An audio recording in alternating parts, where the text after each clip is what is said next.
Ya. Oke, Bang Doni, ini lagi rame kasus atau perseteruan antara Ruben Onsu dan Sarwenda. Artinya menjadi konsumsi publik, saling serang, saling bongkar aib di publik, sementara masih ada anak-anak dari mereka yang masih kecil. Abang sendiri melihatnya seperti apa mungkin dari saksi hukum?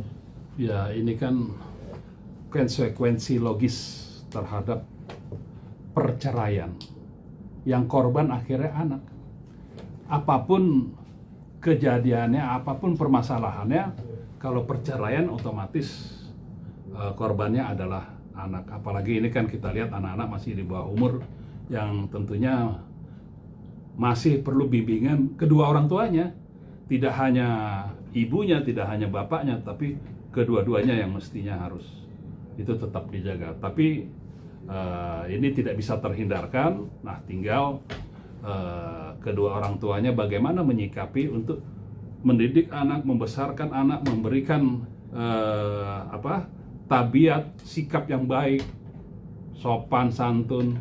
Nah, ini kan tinggal kedua orang tuanya bagaimana menyikapinya terhadap anak-anak. Tinggal dari pihak si ibu bagaimana memberikan kesempatan kepada ayahnya. Nah, kita lihat di sini kan juga memang tidak ada persesuaian, kecocokan di antara mantan suami istri Ruben dan Sarwenda. Nah, ini yang mesti harus dicari jalan keluarnya, bagaimana kalau bisa perceraian itu tidak mengorbankan anak-anak. Oke, Bang, ini Ruben juga karena mengaku sulit untuk menemui sang anak, artinya aksesnya terbatas, bahkan nggak bisa nih, akhirnya mengajukan hak asuh anak ke pengadilan. Sebelum kan sudah diputus tuh hak asuh kepada Sarwenda, sekarang Ruben ingin mendapat hak asuh juga. Itu abang melihatnya seperti apa mungkin? Ya tentunya gini, kalau anak-anak di bawah umur pastinya ada ikut ibu kalau di bawah umur. Nah, kalau memang dipersulit seorang ayah terhadap bertemu anaknya yang di bawah umur, tentunya merupakan hak daripada ayah untuk mengajukan hak asuh. Tetapi kita harus melihat ini, tidak sekonyong-konyong mengambil hak asuh. Apa sih yang menjadi hak-hak bisa beralih? Nah, sekarang ibunya ini menelantar anaknya enggak? Ibunya ini mabuk-mabukan, berjudi enggak? Ibunya ini narkoba enggak? Ibunya ini suka keluar malam enggak? Suka gonta-ganti cowok enggak? Nah, hal-hal lain yang seperti tadi itu menjadi bisa beralihnya hak asuh anak. Tapi kalau tidak ada salah satu dari itu, ya agak berat menurut saya kalau cuma tidak diberikan jadwal atau dipersulit untuk bertemu anak. Nah, tinggal kita lihat saja, mudah-mudahan nanti dalam mediasi kan pasti ada kesempatan untuk saling musyawarah. Apa sih masalahnya, bisa kesulitan itu. Nah, jangan sampai begini, jangan sampai juga kalau kesulitan ayahnya untuk bertemu anaknya, artinya kan anaknya ini kurang kasih sayang dari ayahnya. Nah, ini yang nggak boleh terjadi juga. Makanya nanti kita lihat kan di persidangan nanti di dalam mediasi apa penyebab dari kesulitan untuk bertemu anaknya si Ruben Onsu itu. Oke, Bang, selain mengajukan hak asuh, Ruben juga diduga menyetop pemberian nafkah selama 6 bulan karena dia harus memberi nafkah tapi sulit nih untuk bertemu anak. Abang melihatnya seperti apa mungkin?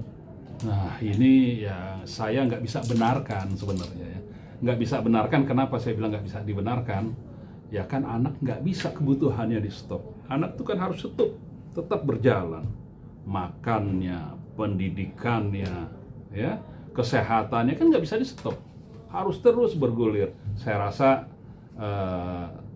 tidak dibenarkan juga untuk nyetop itu sih, gitu. Saya yakin juga Ruben ada alasan-alasan tertentu untuk tidak memberikan nafkah. Tetapi saya melihatnya kalau selama 6 bulan ini kan ini agak aneh juga nih. Terlalu lama, bukan waktu sebentar. Nah, mungkin kita lihat aja nanti di mediasi lah. Hasilnya apa sih penyebab dari itu semua gitu.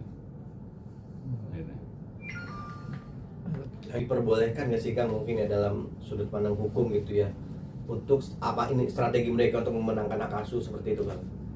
Ya, ini kan sekali lagi perseteruan kedua orang tua yang bercerai ini dampaknya adalah dampak negatif bagi perkembangan anak. Nah ini kedua belah pihak harus menyadari itu. Korbannya bukan si orang tua, tetapi anak-anak itu sendiri, kasihan. Anak-anaknya masih di bawah umur kok, gitu, nggak ngerti apa-apa, harus mengalami seperti ini. Dia lihat di media begini, dia lihat media begitu. Nah ini kan yang menyebabkan psikologis anak terganggu pasti. Pasti anak ada gangguan psikologis yang dia nggak pernah ucapkan, gitu. Akhirnya jadi tertekan. Nah ini kan bisa jadi penyakit bagi si anak. Saran saya ya sadarlah kedua belah pihak lah itu bagaimana mengasuh anak tumbuh kembang dengan wajar sampai besar dengan pola mereka masing-masing supaya anak-anak tidak terganggu lah. Gitu. Oke, Bang. Banyak yang mendukung orang-orang nggak tidak sedikit netizen mendukung Ruben itu memenangkannya. Nah, biasanya dalam di usia anak yang masih Bawah umur. Di bawah umur ya kan harus ke ibu, tapi ada gak sih poin-poin yang bisa memenangkan seorang bapak itu dalam memenangkan asuh anak? Ya itu tadi, kalau ibunya menelantarkan anaknya, itu salah satu poin. Kalau ibunya sering keluar malam, gonta-ganti pasangan, mabuk-mabukan, judi, itu kan salah satu hak-hak yang hilang itu.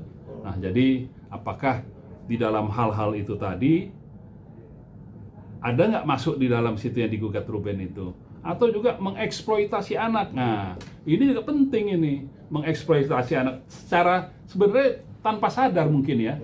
Orang tua kan banyak tanpa sadar, anak gua mau kita orbitin nih, supaya jadi artis besar. Dia lupa, tapi anak tuh kan ada jam-jamnya gitu ya. Jam kapan dia main, kapan dia sekolah, kapan dia belajar, kapan dia istirahat. Nah, ini kalau lebih dari jam istirahat dia, ini kan jadi masalah lagi nanti. Nah, jadi menurut saya juga harus diperhatikan bagi orang tua yang tanda kutip mau mengorbit anaknya tapi akhirnya jadi eksploitasi anak. Oke, Bang, kalau Sarwenda itu mempersulit ayahnya bertemu anak-anak itu secara hukum seperti apa sih, Bang? Mempersulit sebenarnya nggak ada dasar hukumnya. Gini, nggak ada dasar hukum artinya sebenarnya itu di dalam putusan pun nggak ada.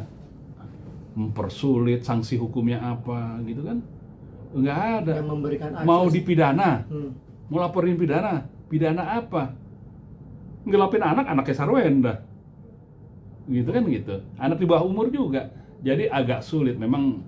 Ini sering terjadi lah, terutama kita lihat di berita-berita untuk artis-artis ini yang akibat perceraian banyak yang suaminya itu dipersulit atau juga istrinya dipersulit oleh suaminya untuk bertemu anaknya. Nah, sebenarnya ini tinggal musyawarah.